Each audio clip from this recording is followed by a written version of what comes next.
in a world with such a lot of things happening, so many stakeholders you have to manage and to keep as your friends, to be clear, say, okay, well, this is the line I think is important. Wow. My name is Eksteen De Waal, and today I'm talking to Rieneke Deelstra. Now, one of the things that's always struck me about Rieneke is she's not somebody that brags. She's done some amazing things in her life. She's led large-scale transformations within government. She has consulted and coached leaders at the highest level in local government and in civil service. And at the same time, part-time, she's also qualified as a clinical psychologist. It's just one of those things. She just gets on with it and gets it done. And in such a way that everybody just feels comfortable with her. Now, most coaches probably achieve this, but Rieneke is really special where this is concerned. She's got a way of helping you see a different perspective without it being forced. And I think that's an amazing ability to have. Now, can you imagine how wonderful that is in a time of crisis? So today we talk about what leadership in a crisis means. What is the impact on top leadership, middle management, and on the employees that work with the clients or the customers? So we start talking about what does it mean now for hybrid working? What is the scope of what we term as crisis, or in a crisis, how do we get our scope as clearly as possible? Then we talked about what it is to impress leaders. We then go on to talk about what working with teams means for their improvement during a time of crisis. Talk about how do you interact with your employees in a time of crisis. How does confidence feature into this? And how can reflection with others and bouncing ideas of others help you? We also talk about how lonely it is at the top, and about the importances of cognitive empathy, and then looking at triggers and previous traumas and how that feeds into a crisis. We also do a quick stop where we talk about coaching versus psychiatry or psychology, and we talk about the attitudes towards that, but also attitudes towards security, peace of mind, vulnerability, and even mental health in leaders. Well, I hope you enjoy this episode with me, because it's always lovely to talk to Rieneke, and I think you guys will enjoy this as well. Welcome to the Exponential Leadership Podcast, Rieneke. So great to have you today. I know you have great experience when it comes to leadership in crisis or leading in a crisis, and I'm so grateful that you're willing to join us today and talk a little bit to that. Thank you, Eksteen. I really appreciate your invitation. So let's get cracking. Let's think. What would you say is the stuff or the things that leaders struggle most with when there is a crisis? Oof, that's quite a question. Um, um, I think it's about how big is it and how deep is it, to get the overview. I think that's the most difficult part, to know when something is starting as a crisis. So my experience, So basically, to get an idea of the scope. yes, because you don't know what areas of the organization will be touched with the crisis, and how deep it will go. So for the clients of the company, or for the employees, so it's difficult at first moment to know how big it is, and you want to have control. So that's a period of insecureness, I guess. Do you think that need for control helps in situations like that? Well, it's need you always want a bit of control, but the way you have control in a crisis, and it depends on the kind of crisis, of course, but you have to look what kind of control you need in a specific situation. So with the COVID crisis, there was quite a different control mechanism necessary, because you can't control people looking if they are working. You have to trust them. And so you need to know, okay, are you able to work? Are you comfortable to work at home, etc., etc. So you've got quite different controls than in a normal situation. Do you think we're going to a normal situation again, or are we going to be stuck in hybrid mode? Well, I hope we stuck in a hybrid mode, and for different reasons, because I think um, first it shows we are very flexible if something is happening worldwide. So I was really impressed how flexible every person is to cope with this situation. And I'm not talking about only sitting at home in the lockdowns, because that's not a healthy situation. But I really appreciated the difference in focus of management and leaders to look at people. They are doing the work. So you have to trust them and you have to facilitate them. Uh, are they able to do it? And I don't want to go back from the top down management way of control, because I don't believe in it. So when we have to make the transition, I mean, if we were all taught a certain way of leadership and grow into a certain way of leadership and management, um, and now we've hit the crisis with COVID, and now we're in this hybrid scenario. So what do you think are the different characteristics we now need by comparison to what we used to need as leaders? Mm. Well, that's a beautiful question. I think that every consultancy or leadership firm is thinking about this. But my humble guess for this is, I think you need leaders who are confident by themselves, so not dependent on all the external stuff and all the external controls. And when someone is authentic, confident by him or herself, they are also able to give the trust and the confidence to other people. So the more coaching, facilitating way of leadership is, I think, the new world. And I always talk about the hierarchy upside down, because the core business is what all the employees do, and we management leaders are just getting the vision, what's the direction, but the employees only need coordination principles to do their job, to see each other, to talk about work, etc. But the real work is between the employer and or the employee and the client. So I think all our focus has to be on in that way. Do you understand what I try to explain? Yes, I think that facilitative leadership or the creating the context for other people to work well, instead of doing the manual controls like we might have been used to in the past, is what you mean. Is that right? Well, not well a bit. The difference is in a lot of organizations, top management, and now I use the word top management. It's different for me from leaders, but top management is used to look at the organization from the top to the bottom, and they organize their own well-being, their own controls on their level. In my opinion, you have to turn the organization, just flip around, and you look at what do the people need, what are the tools they need, what are the ICT facilitation they need to do their job, and what coordination is necessary to let them do their job the best.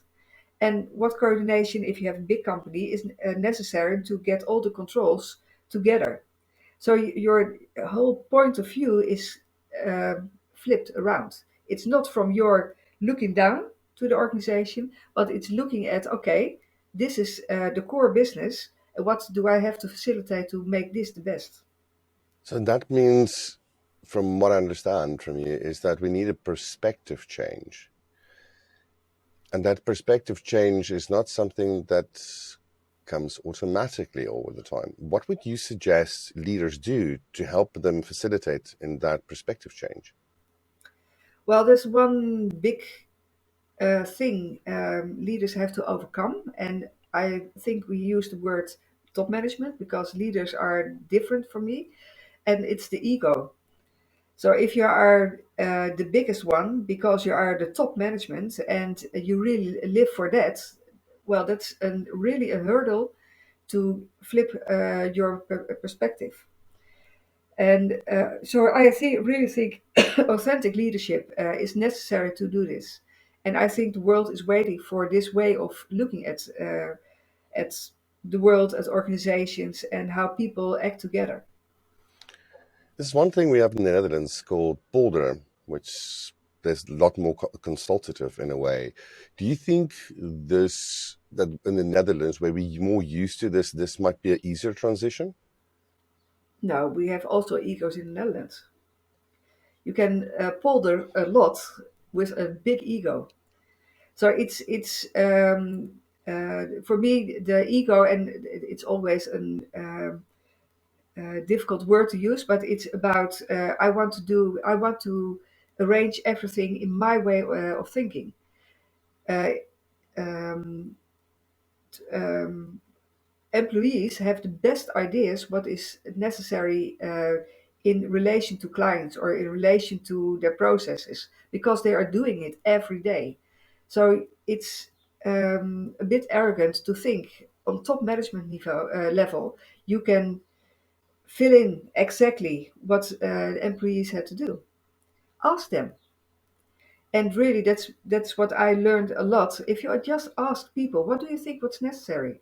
Okay, how do we arrange it? And I've never heard saying something crazy or out of context or out of borders what's necessary. They just want to do their best in their job because everybody has got the intention to give their best.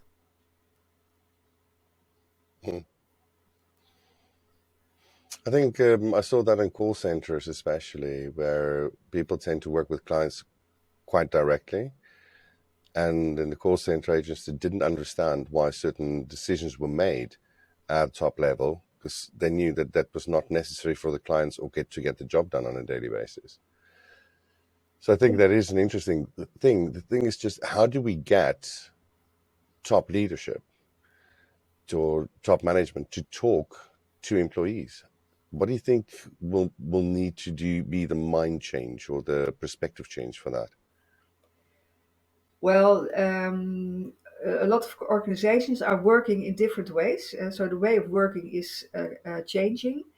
Agile, and that is also working with multidisciplinary teams. And you give demos to show what's the outcome.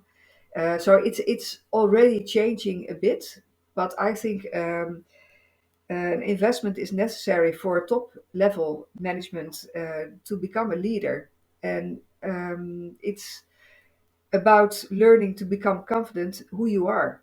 It's enough. You don't have to make yourself bigger than you are. You just can be yourself. And when you are just yourself and you don't need all external things to show, but just be there, your employees really sense it. And then a new conversation is able to grow.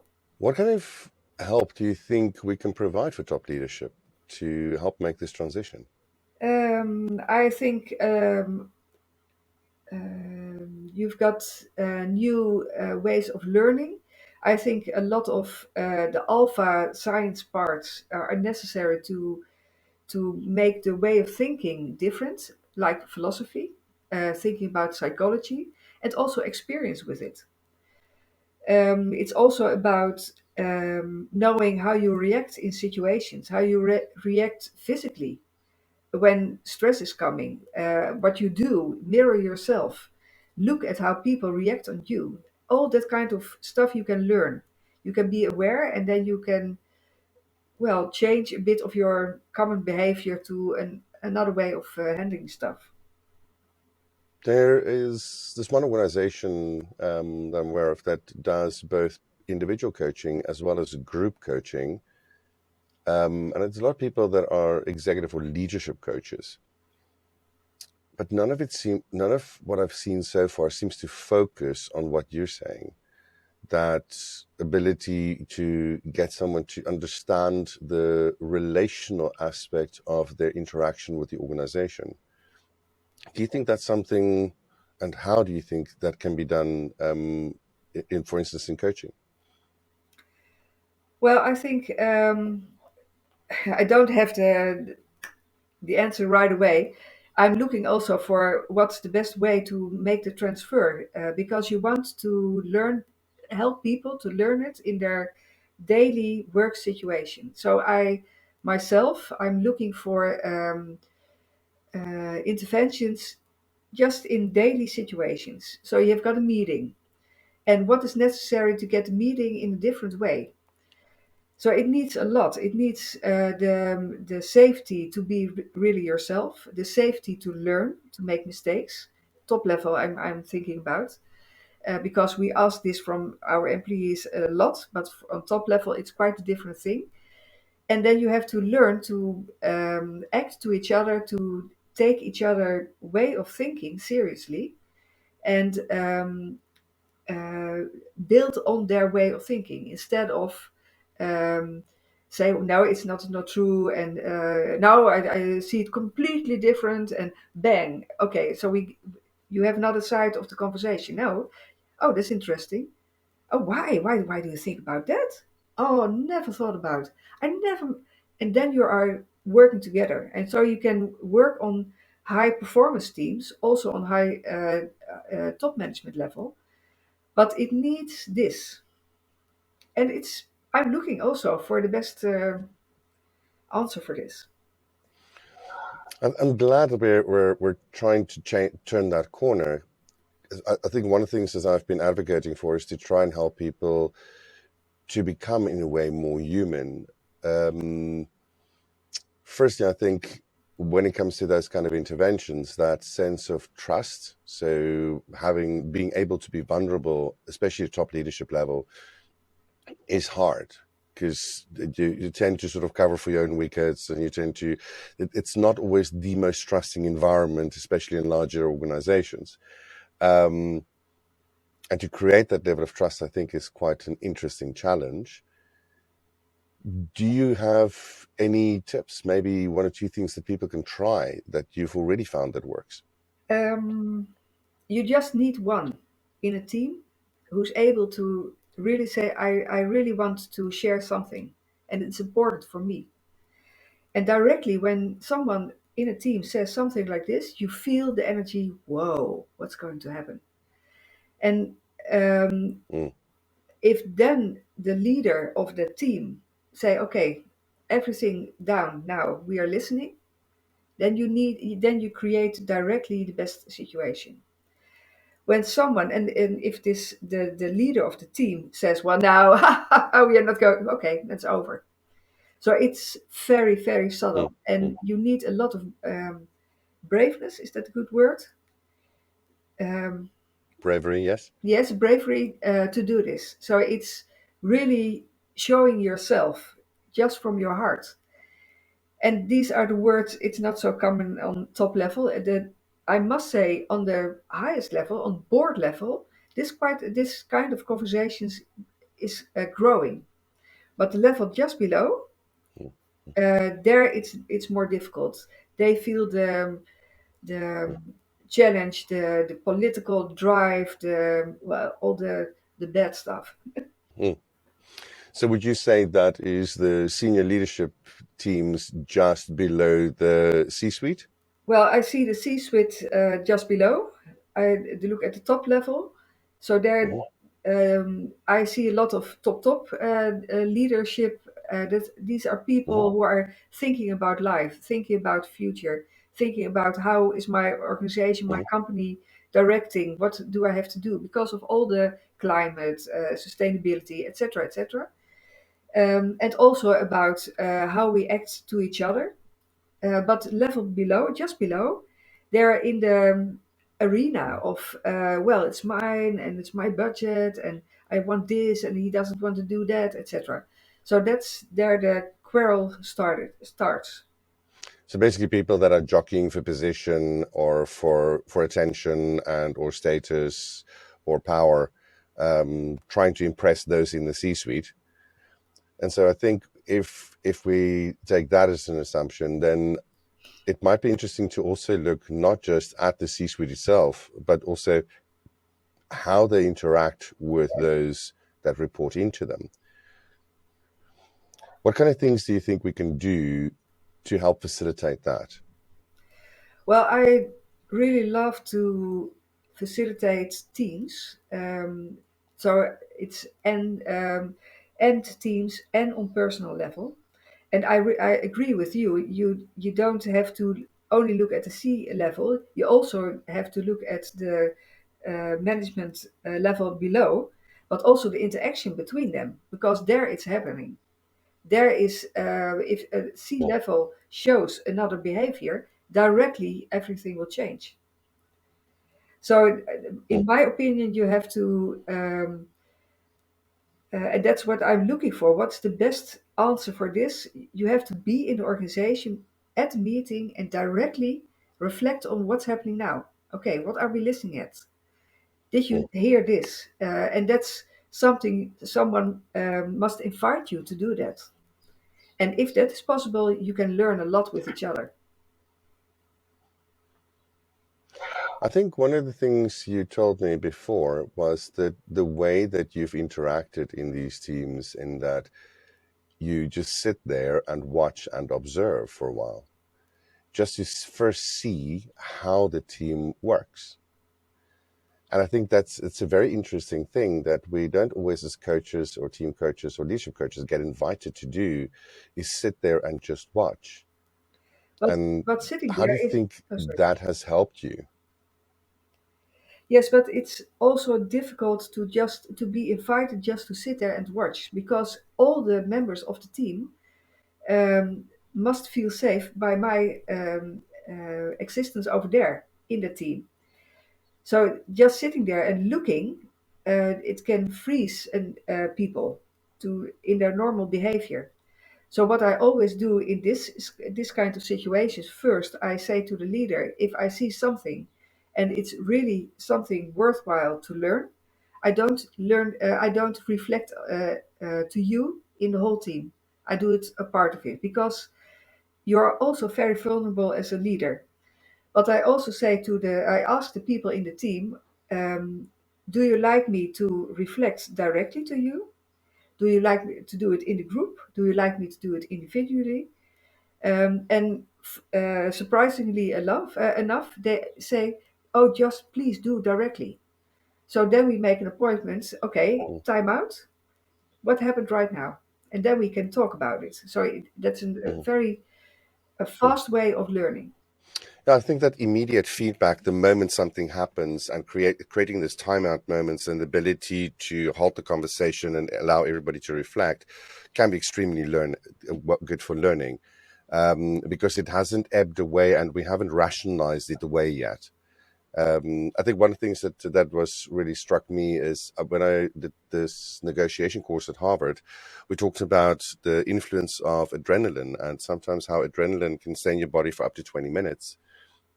And so when you have one of these arguments or really heavy situations, your body changes. The way that we record information becomes more snapshots instead of video. We lose certain senses. And afterwards, we rationalize to make those images that we have retained make sense for the narrative that we have. So when we do things like this in the moment, that narrative hasn't deviated yet from the current situation. So I think it's a very good technique that you use there. I like it. Yes, and there's also a shadow side of it, because people count on you as a facilitator when you are there. So they are adjusting their behavior because you are in the room. And then you Mm. create a kind of dependency.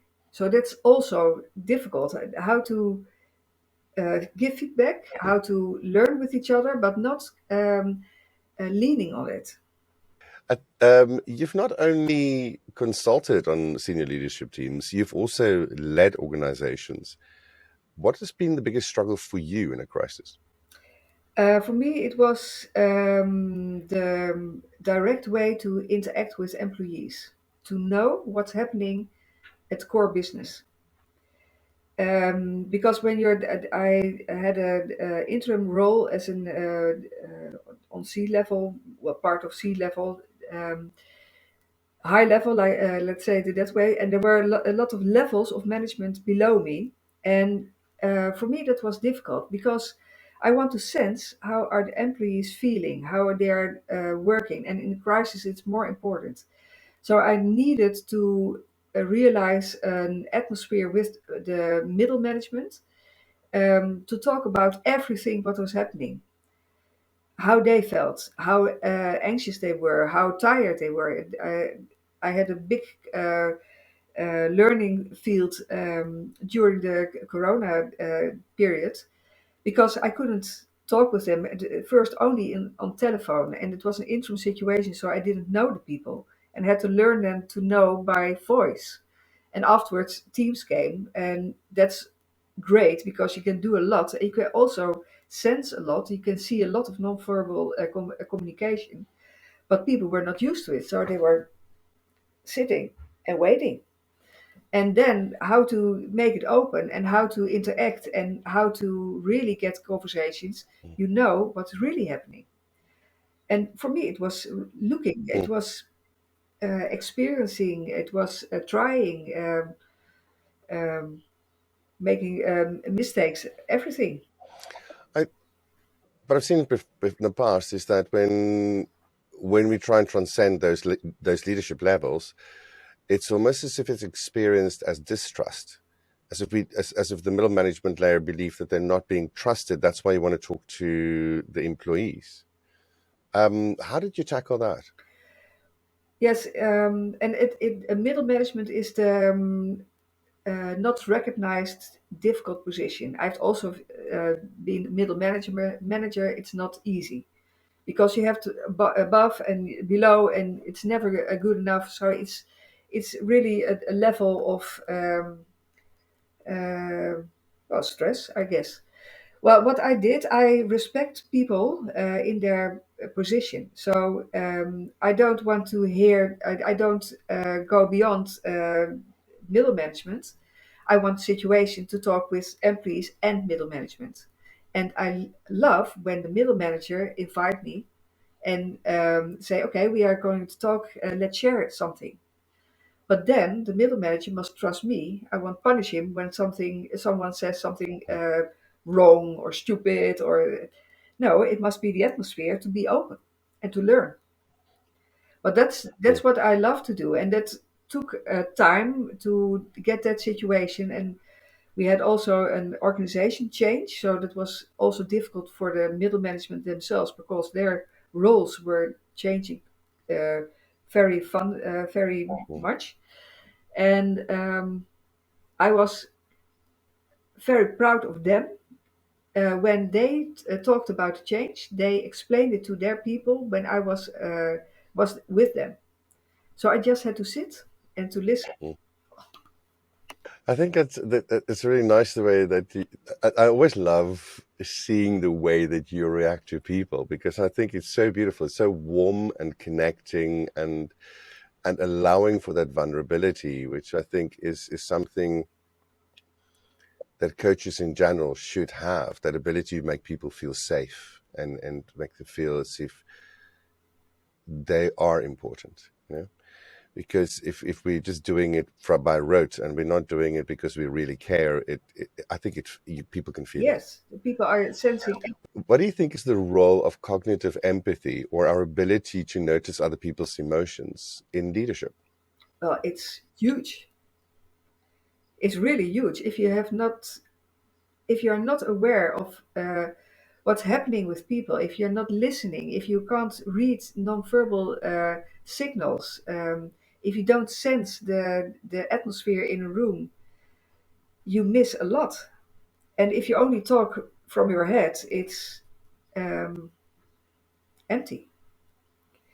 And Hmm. it's for how can I explain? This is what I always tell when I facilitate teams or coach people or helping people, you have three instruments, and they are so good and so helping you. You have your mind, and we are so focused in mental way of experiencing the world. But you got your feelings, and the feelings are very beautiful because they are quick and they give you signals something is happening. I'm afraid. I'm happy. I'm sad. It's just a signal of you have to act, and your physics. And I really see a lot of people lost their um, connection with their body, so they don't feel in their body the tense. And I also coach and give a therapy for people, and I always ask, can you feel the your feet? Can you feel your big toe? And you see people think feet. Oh, it's over there. Toe. They just feel it. And if you are able to use it in daily life, then you are just with yourself, and then you are open to let other be also themselves. So the three instruments for me are very important. I think what's the few things there that I'd like to unpack that you say, which is interesting. When that feeling within the body, I mean, there's lots of research about all the interconnected pathways in our body and the neurons that are built up over time. So I'm a firm believer that as we go through experiences in life, those neurons are formed everywhere in the body, not only in the brain. And that when we feel something, we can sometimes have a memory or a trauma that is felt in a different part that is not necessarily rational. So the gut feeling actually is a feeling that we have where around our stomach area. And I'm wondering, how do we allow people to feel that? How do we explain that in a very rational world? Just practicing. And I use it little practices in team facilitation. Just sit, close your eyes, and just be here. Feel your body. It's a very simple yoga kind of practices, but you directly sense the energy in the room is, and people Mm, are there mm, and they can breathe. And if you feel there's a lot of tension, you can always pause. It's just 2 3 minutes, nothing, and then they mm, nice. mm, And it's mm. true. I also there's a lot of research of your guts. That's your second brain, and it's so a very beautiful instrument. Also, it's so direct. It's so quick, much quicker than your way of thinking. Your brain is slower. Your mental. Uh, we always think it's the quickest part, but it's not true. Your body is very fast in reacting on situation. So if you feel it and you are sense it, Mm, okay, and you can mm. practice it for yourself in boring meetings. What am I feeling? Hmm. Where do I feel it? I think in a way it also makes you more present when you do that. Yeah. Well, to be present, that's where it happens. That's where the collaboration is built, and that's the moment where trust is growing in the present. I think the nice thing about that being in the moment, being in the present, and feeling things and observing is that one of the things we don't tend to realize is that when we're speaking, our ability to observe is reduced drastically. And so, yeah, it's almost like shut up and see. Yeah. Do you think that all leaders should do a coaching course or two to get some practice? Yes. I grant everybody to learn from this because you get a richer life. You get a life who you are, and that's what everybody wants. You get a life where you can be relaxed all the time because you are here, you are in the present, and something is happening. You don't have to stress on front. You're here, and you say, okay. Hmm, yeah, that's not nice. Okay, what are we going to do with it? It's all the levels of stress and thinking and hurting each other. It's away, and it's simple. You have a lot of fun because it's open. It's in the air. I think one of the things I appreciate the most, and maybe it's not from a client perspective good to say that, but what I see is when I do the work that I do with leaders or with teams, the impact on their home situation, how they connect better to their children, to their spouses. I think that's some of the most beautiful changes I've seen, because that means that I know they're practicing at home, and I know they're becoming better at it because they're practicing it across the board, not only with a colleague, you know. And I don't know if you see similar stuff. Yes, because you are not talking about a functional person. You are talking about the human, and the human is in every situation changing and feeling better. So it will open up like a flower, all situations and all connections and all relations. So that's why it is so beautiful, and that's why I grant it for all top leadership and middle management to get used to it. If you had the power to wave a wand and grant something to middle management, what would that be? I would wave a lot of confidence in their abilities, because I think a lot of energy is wasted for people inside their body. Like, this is okay, this is stressful. Okay, oh, I have to do this. I have to talk with him, or I have to arrange this. So a lot of high level breath, and if you are confident, you're, and then everything is easier. So that's what I like to wave for everybody.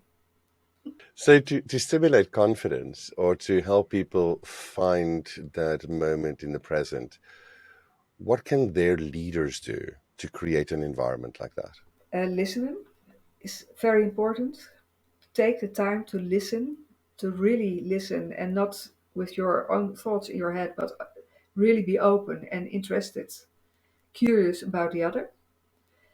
Um, I think an important part is to build on and not to say it should be that, but to build on the thoughts of the other, because then you are emphasizing the way of thinking of the other. Oh, that's a great idea. And what did you think how to do it? And oh, that's a part I never thought about.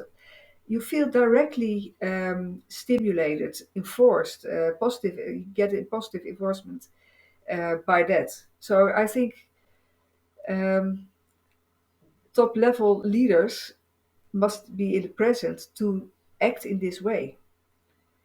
And if someone is really open in listening, the safety to share what's really happening is growing.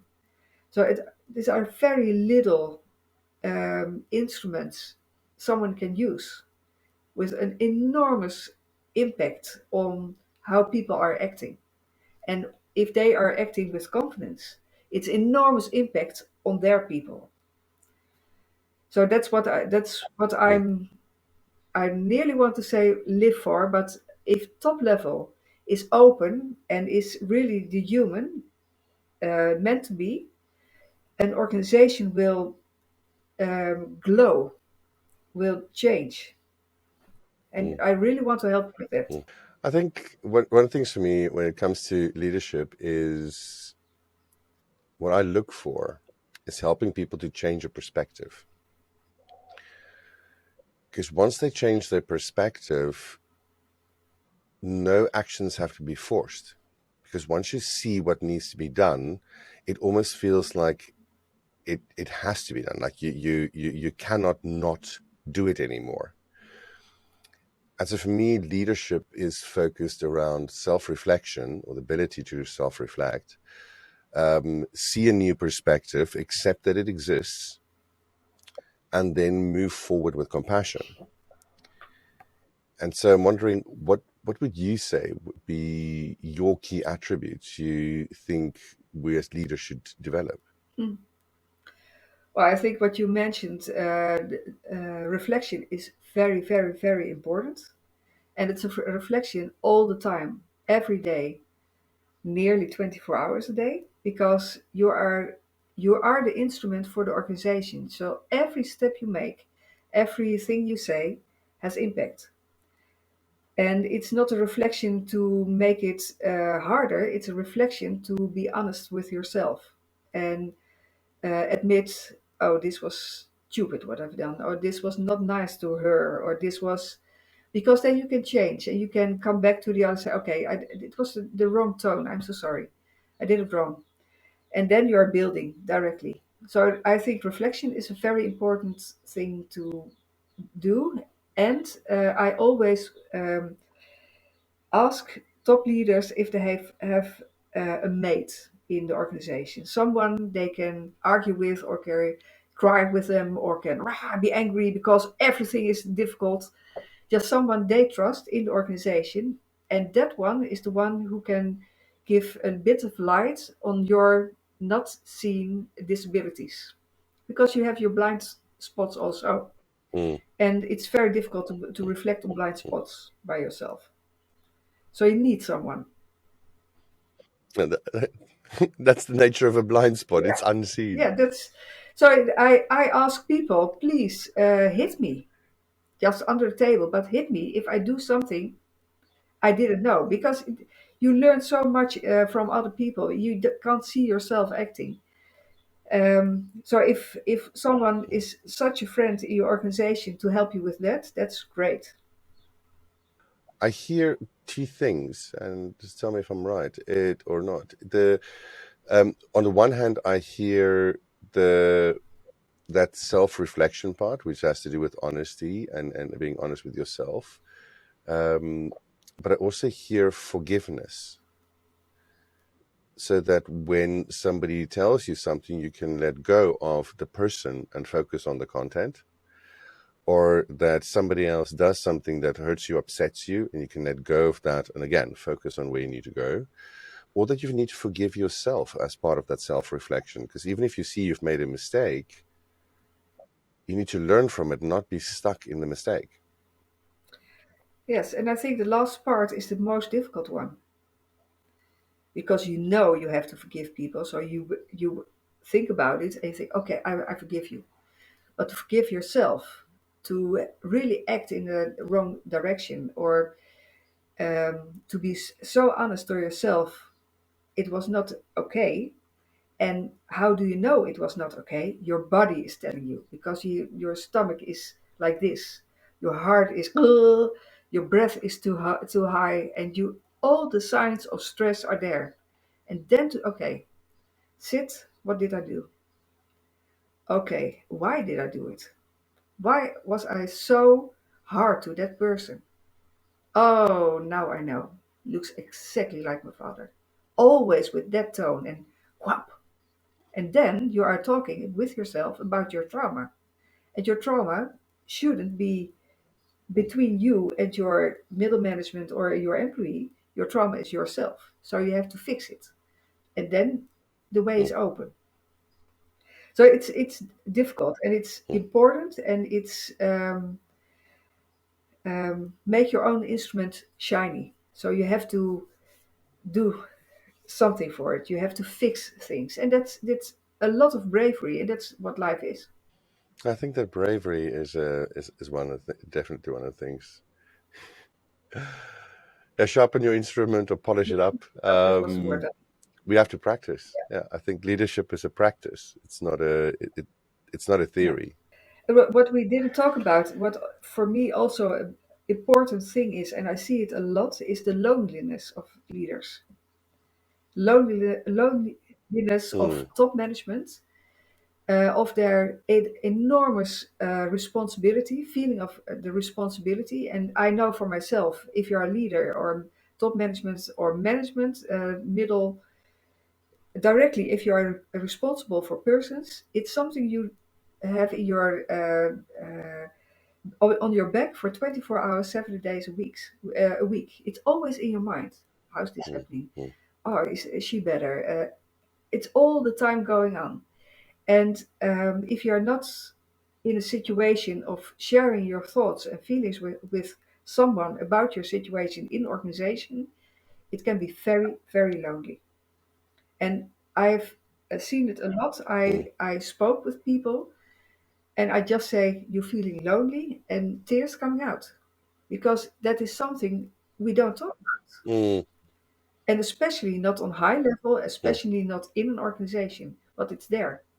I think we also grew up in a relatively macho society where, anyway, I grew up in South Africa, and so for in South Africa, for any man to show any vulnerability or anybody in a leadership position to show any vulnerability was sort of frowned upon. And I think we're moving into a different world where that is okay, but it's still hard. And I agree with you. Giving people the opportunity to be vulnerable and that it is safe is such a gift. And that loneliness, being able to talk about what really frustrates you, what really angers you, what really hurts you, is sometimes really important. I've spoken to people or leaders, and we talk about everything, from home situations all the way through to specific employees or just business in general, and where the fears live, you know. And I agree with you. It's one of those things that I think we underestimate the level of loneliness that there is, and in a way, I feel sad when I talk about this, because I mean it doesn't have to be. You know, if I hear somebody is lonely, I just want to walk over and give them a hug and go like, "It's going to be okay. Don't worry, it's going to be okay." You know, and but it's hard to get to that point to just have that Yeah. conversation. And do you think people? I mean, one of the things that comes to mind for me is there was a study done on cognitive empathy about. And that there's a genetic component. So originally the study was done to figure out if there are genes for the inability to see people's emotions for people on the spectrum or with autism. But they also discovered that it is a bell curve. And the majority of us sort of sit in the middle. And there's certain genes that are generally associated with it. Most of them are sort of on, or majority of them are on. But there are some people where all of them are switched on. So we have these people where it's less, and other side with loads of it switched on. I like to call them the Donnas. I don't know if you ever heard of a TV series called Suits, but there was this woman in there that always said, Donna knows what you need before you even know it, you know? And I've had an experience with people with that level of cognitive empathy. It's almost scary, but it's beautiful to see. Do you think every leader deserves a Donna, especially if they're struggling with seeing how other people feel?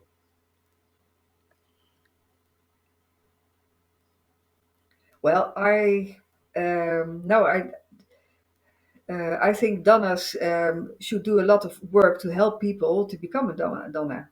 And I really um, hope we have management with a donna skill in their body, because that's the instrument we need to use.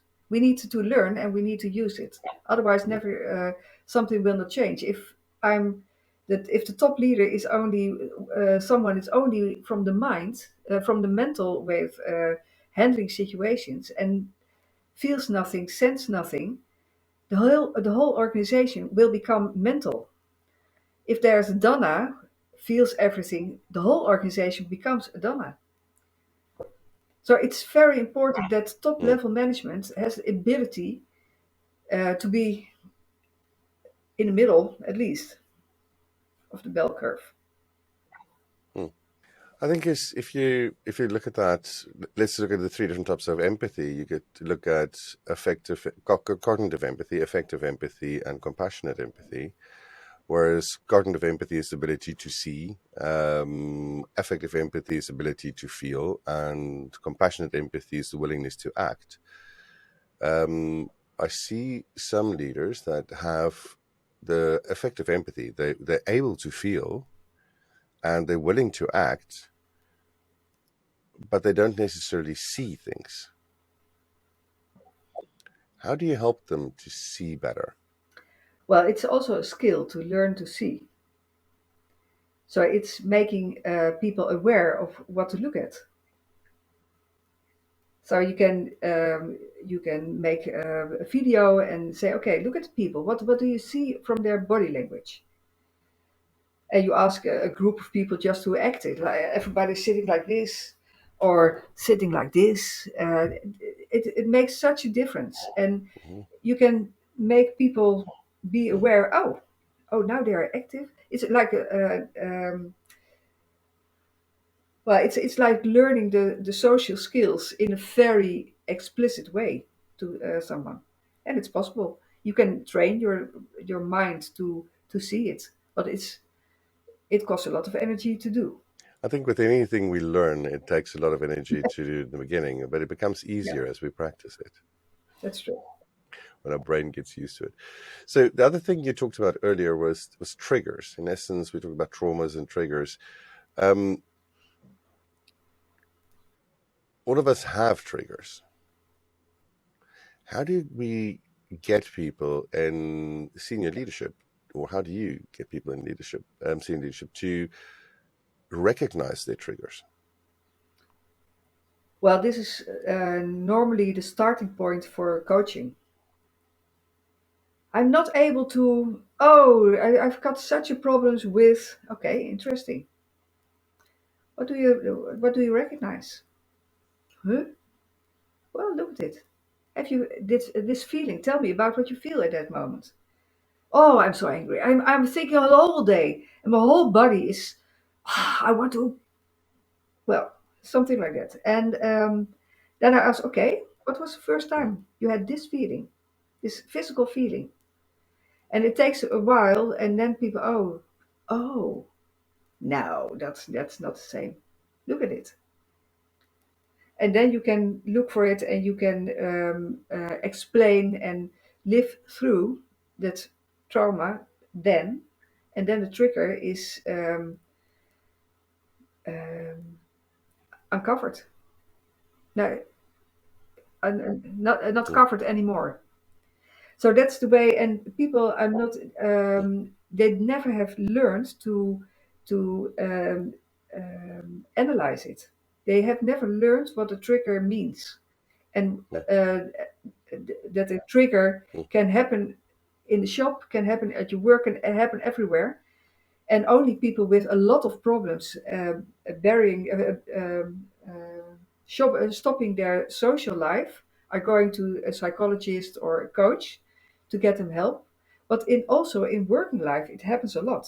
And it's not that heavy as a trauma, but it can be really um, hinder you in your way of working. So it needs a mm. bit of explanation how it works. And I remember, well, it's a long time ago, but someone reacted on me, and I thought, what a strange reaction. I didn't say something like that, and after a while, I asked, "Who do you see?" And it was also a question, "What do you mean? Who do you see when you look at me?" Well, I see you. No, you see someone else. And then we made a third part, and it was a mother. And it was a mother with a very bad relationship. It was not Mm, me, it was the mother the person was talking to. mm, And well, you have to know mm, this can happen. And you have to learn how to mm, analyze it. mm. And then you can discover what was your problem. You can discover the emotions. They are stuck with it. And if you see the emotions and then you can let it go, the trigger will disappear. I think it's a very interesting approach. Yeah, I think these triggers that get in our way can be quite destructive because it doesn't allow us to form those connections that we need with people that really need to talk to us. I was trying to explain to somebody the other day what's the difference between a coach and a psychologist. The best explanation so far, or let's say this, the quickest one I've come up with, is if your life is a car, the coach is there to help explain to you that you actually own the steering wheel and you can decide where you want to go, to help you figure out what the destinations you want to go, and what in the car might hamper you, but they're not the mechanic. They're not fixing the car. When you go to a psychologist, they can look at all the technical aspects of the car and go like, yeah, here's a few things we can help you with to fix the car. What do you believe? What's the difference between coaching and psychology, and how can that help us as leaders? Well, it's a beautiful metaphor to use. The coaching is from the present to the future. You are looking for how you go on, and therapy or a psychologist will help you from to understand what hinders you in your daily life. And for me, I always used this explanation, future and solving the past. But to be honest, I really think it's about to become the person you want to be yourself, and you need it both. So for me, the boundaries are not that clear anymore. If we are in a coaching conversation and you are talking about the future, and I feel a lot of anxiety with you, I will talk about it because it's hindering you to grow to that place. And then how I work right now, I Mm, ask, do you want to investigate it deeply? And someone can choose for it. So that's the way I do it right now. So for me, mm, the line is not that hard, but it's true. Coaching is about present and mm, future, and therapy, psychology is about understanding what you're hindering you to go to the future. mm. I think it's, I say that the line is not as hard. I just think as coach, I always try to make sure that I do not go sit in the on the chair of a therapist. If somebody's needs help that is beyond my skill, I need to recognize that and move the Yeah. person on. It's an ethics thing. Well, Is it's that for okay? me the same. So I'm always open about what I do in coaching, but I have also a therapy background, and I ask people so they can choose for themselves. They have the steering wheel, so it's their responsibility what they want to do. But I agree, you must be clear about it. You can't fuss around because that feels unsafe. I think we so it's as coaches and therapists, we'll have ethics that guide us. Do you think there's a new set of ethics that have appeared over the last few years for leadership as well? Or it may have been something that leaders that was already there, but people didn't listen to or do. Well, I think like we started this whole conversation, the world is changing, so the ethics are changing also. Look at Me Too. It's quite a new ethic. You must be aware what you're doing and how you're acting and etc. So and because of the climate change, because of the sustainability, we want to go on with our beautiful planet. So the ethics for that are changing, and it's in the organizations itself. They are looking for sustainable, healthy solutions to for the companies and fabrics, etc. So all that those ethics are changing, and by that, it's also how we relate to each other. And I think the world we are living in right now is well the most interesting period I think to live because we are experiencing a time change and perspective change and a new anchoring, and we don't know what it will be because we don't know if we have a world with a war or if we are wise enough to look for another way to overcome it. But all those ethics are changing right now, and that's why it's so heavy time for a lot of people. There is happening so much. I think it. You were talking about middle management earlier, and what you're saying is we're living in a time of constant change. It just feels to me as if that is a place where middle management tends to live, where there's constant change and constant responsibilities at multiple levels to your peers, to those above you, and those that you lead. What do you think we can learn from a middle management, maybe, that can help us in times of change,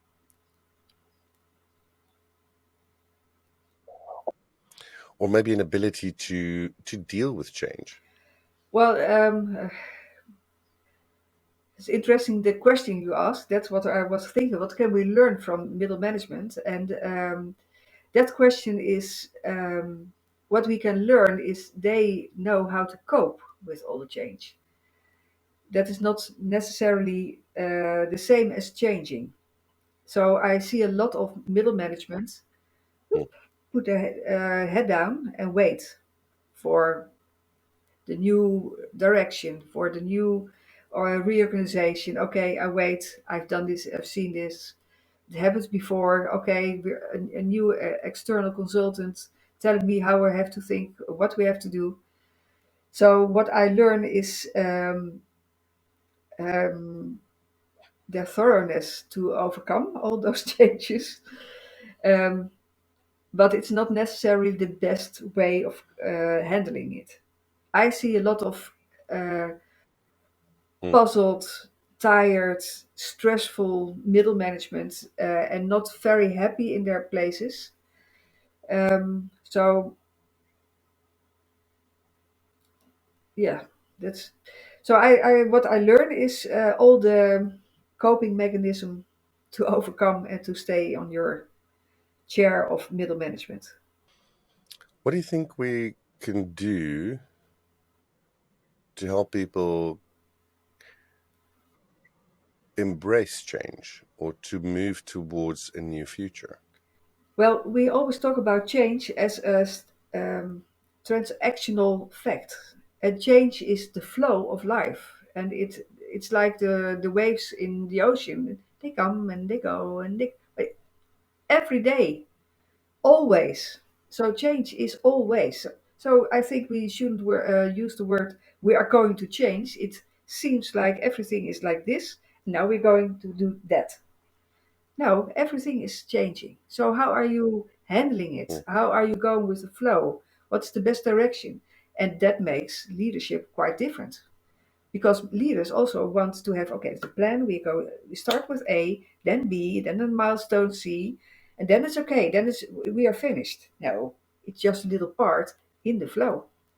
So how are you acting and how are you mm. facilitating your organization to be able to act in the flow? And are you able, big leader, to give the direction of the flow?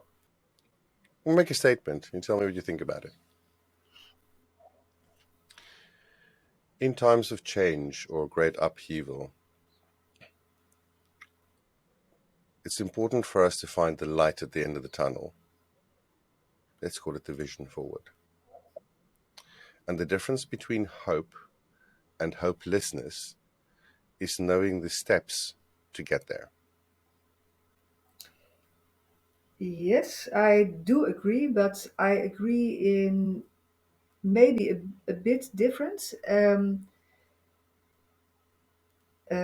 because everything is flowing so fast all the time. I think you have to look for anchor points nearby. You don't have to look for the anchor points in Hmm. over 3 months because over 3 months the world has new elements of issues you have to think about and incorporate in your direction. So I always say, okay, look just before your legs and look for your stones you can stand on. Okay, okay, we are standing. Yes, we are not sinking. We are Hmm. not drowning. Where are the next steps? So in that way, I agree with you, but Mm. I don't believe anymore in big Gantt charts with big plannings. I believe in the moon spot. I believe in the direction, and um, with a good narrative. from top leaders and a felt narrative, so you feel what someone wants you to do, then you have the direction and the flow will go that way. And you make it safe and you make it solid if you say, okay, this is what we know now and this is what we agree with. Okay, now we can stand on it. Okay, tomorrow we go, mm, the next step is mm, we change the stone a bit to the mm. left and then we change this, and that's also the agile way of working. It's a little steps ahead.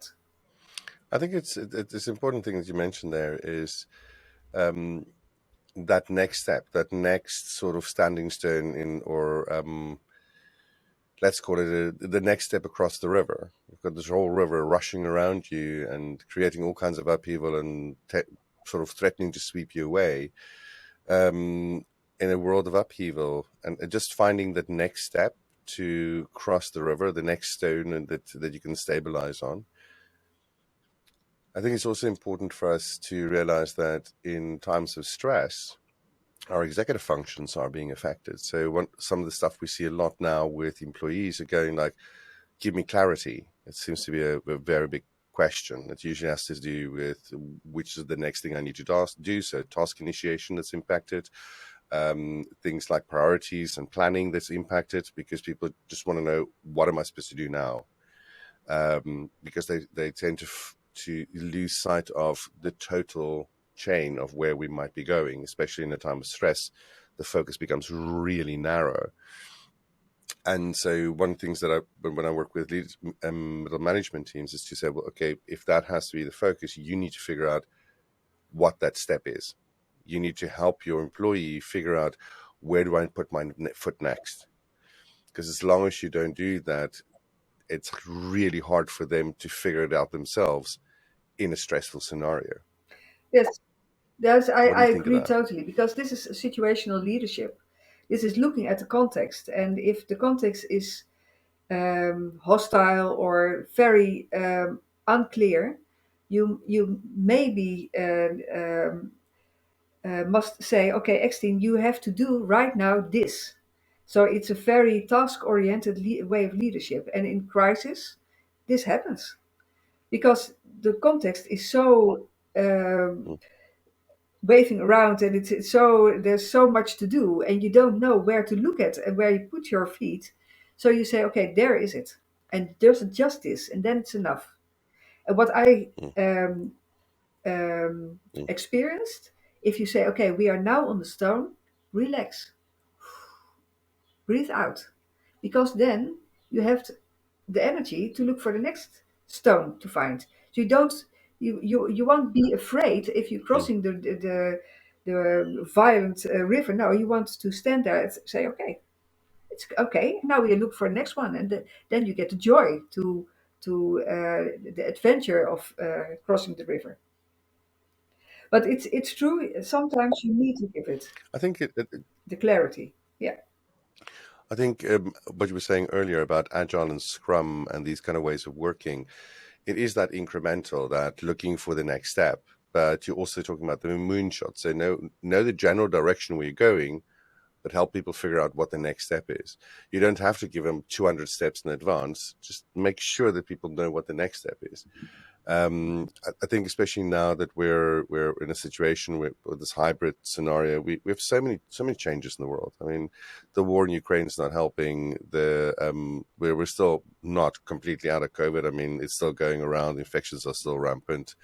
Um, and we don't know where and the climate change. And I mean, I live in Amsterdam. I don't know if in 10 years from now my feet will still be dry. It's we don't know how fast the stuff is going to happen. And um, so we have all these insecurities, and giving people just that one bit of security for the next step is what I believe what we need to do to create hope in this world. Just help people with, what is the next thing I can do to make my world a better place. Do you think that's a skill that can be taught? And it's something, a skill, the transfer of the helpfulness of this skill is the best if someone experiences it by him or herself. So if you are facilitating a team or in a coaching, you can help someone to experience the feeling of, okay, now you're on the stone. And that's why I said just breathe, because then you feel the relaxation, and then you Mm. feel the confidence coming back. And okay, oh, it's a lot of waves here, but I can stand here and I'm able to do this. So then you are growing.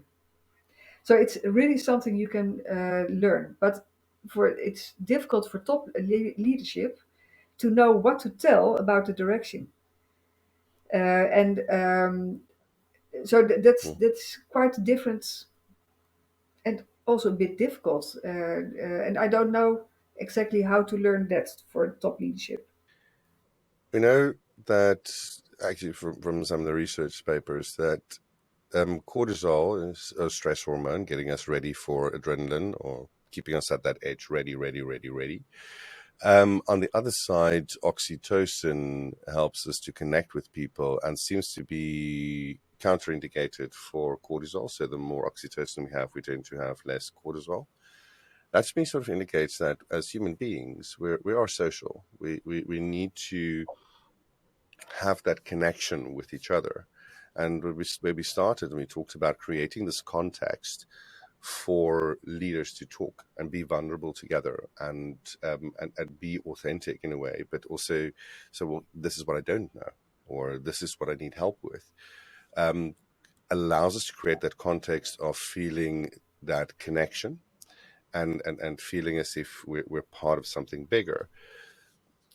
I'm just wondering if we want to be creative, creativity or stepping out of the box is out of the box or creative thinking is part of those executive functions.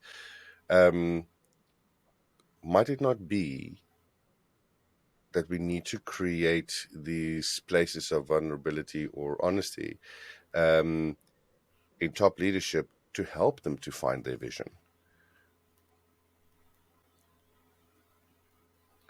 Yes. Well, difficult to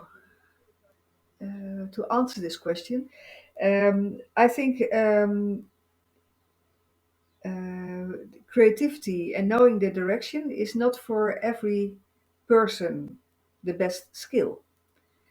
So real thinking, real out of the box thinking, real creating from nothing to something very beautiful and worthwhile is a skill not for everyone. So if you don't have that skill and you are a top leader, you are it's difficult to make your mind open to think about it. So you have to arrange people around you who can help you to be creative, and you can taste it and okay, oh, that feels good. Yes, it looks good. Um, so you need sources outside of you to do this. And why I'm saying this, because I can see you looking for why is she telling this. Oh, pardon. Is I think a lot of organizations have top level in the transactional way of thinking, and in we have to have the profit, we have to have Mm. this, and I think also that kind of outcomes will change in the next, I hope, 20 years, but it will change because it's not about profit, Mm. it's about what do you do in this world and what's important in this world. Well, that's such another way of thinking, and then you have to really think in a different way. I think a lot of people on top level are not used to do it. I can't say able, but I hope they are able to make this skill flourish. I think it's a very good thing you mentioned there. It's you're not the first person to tell me this actually this week. Um, I had a conversation with a friend of mine earlier this week. He tends to work in really high level sort of projects that he for transformational projects for companies. So I asked him, what do you think is the biggest thing that you struggle with senior leadership? And he said, a clear vision, not even Yeah. compelling, just clear. you know, um, where do you want to go? I'm willing to take you there. I have the skills to take you there. Just be clear. What do you want? What do you want out of this? And he has this questioning technique that he uses. He calls it shaking Mhm. the Christmas tree, where he asks questions just to see what has been thought of and what has not, just to stimulate people to clarify what they really want. And I think it's interesting that we come from two completely different perspectives and we come to the same conclusions. It's not about the big vision; it's about the clarity, the Yeah. actionable. You know, do you Yes, believe and that too? what comes with it is the bravery to dare to be clear in a world with such a lot of things happening, so many stakeholders you have to manage and to keep as your friends. To be clear, say, okay, well, this is the line I think is important. Wow. And you have the Mhm. responsibility because you have Yeah. 3,000 people behind you with all their families. And you are saying this is the direction. So it takes a lot. That's why I say I'm not a person to help to make the vision really clear. It's I can help to make brave enough, Mm. but it is something big. I think what what I also find interesting is I think we come from you and I think come from a similar place, slightly different backgrounds, slightly different perspectives, but we come from the place of people, you know, not from the place of purely process, um, or more connection instead of just transaction. What I find really fascinating is to see this change, but also to see how we tend to still describe leadership in the form of behavior instead of being. And that's what we talked about. It's being the human you are. And if you are confident with yourself, you feel free to express what you feel free to be vulnerable, then your behavior goes to the future you want. But if that's all closed and well put together and not shared, what kind of behavior are you acting with? I think it's necessary to do this. So Mm. it's not the real thing. And that's the world we are living in now. That's the, I hope, the vanishing way of working. And we are growing in be there in the present. I think that's a great place for us to end this conversation, because I think that's a great tip for all leaders out there. Be in the moment, be in the present, feel it, look for the next stepping stone, and help your people find the clarity of vision on how to get to the other side of the river. Thank you so much for your time today, Rieneke. I really appreciate you Thank you joining us so today. much, Eksteen. I really love this conversation. I'm honored to be invited here. Thank you. I wonder if Rieneke knows how blessed people are to work with her. And I'm not just gushing. It's always a genuine pleasure to talk to her and find her insights very valuable.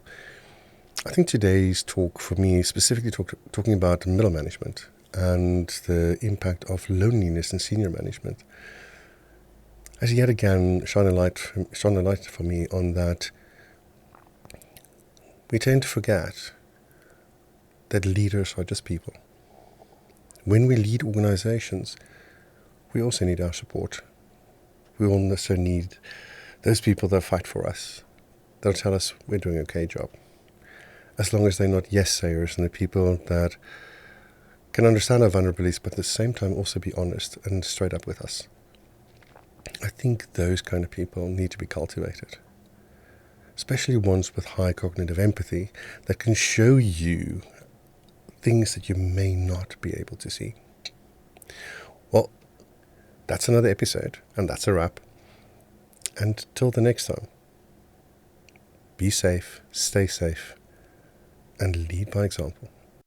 Now go out there, be exponential, and do something nice for someone else.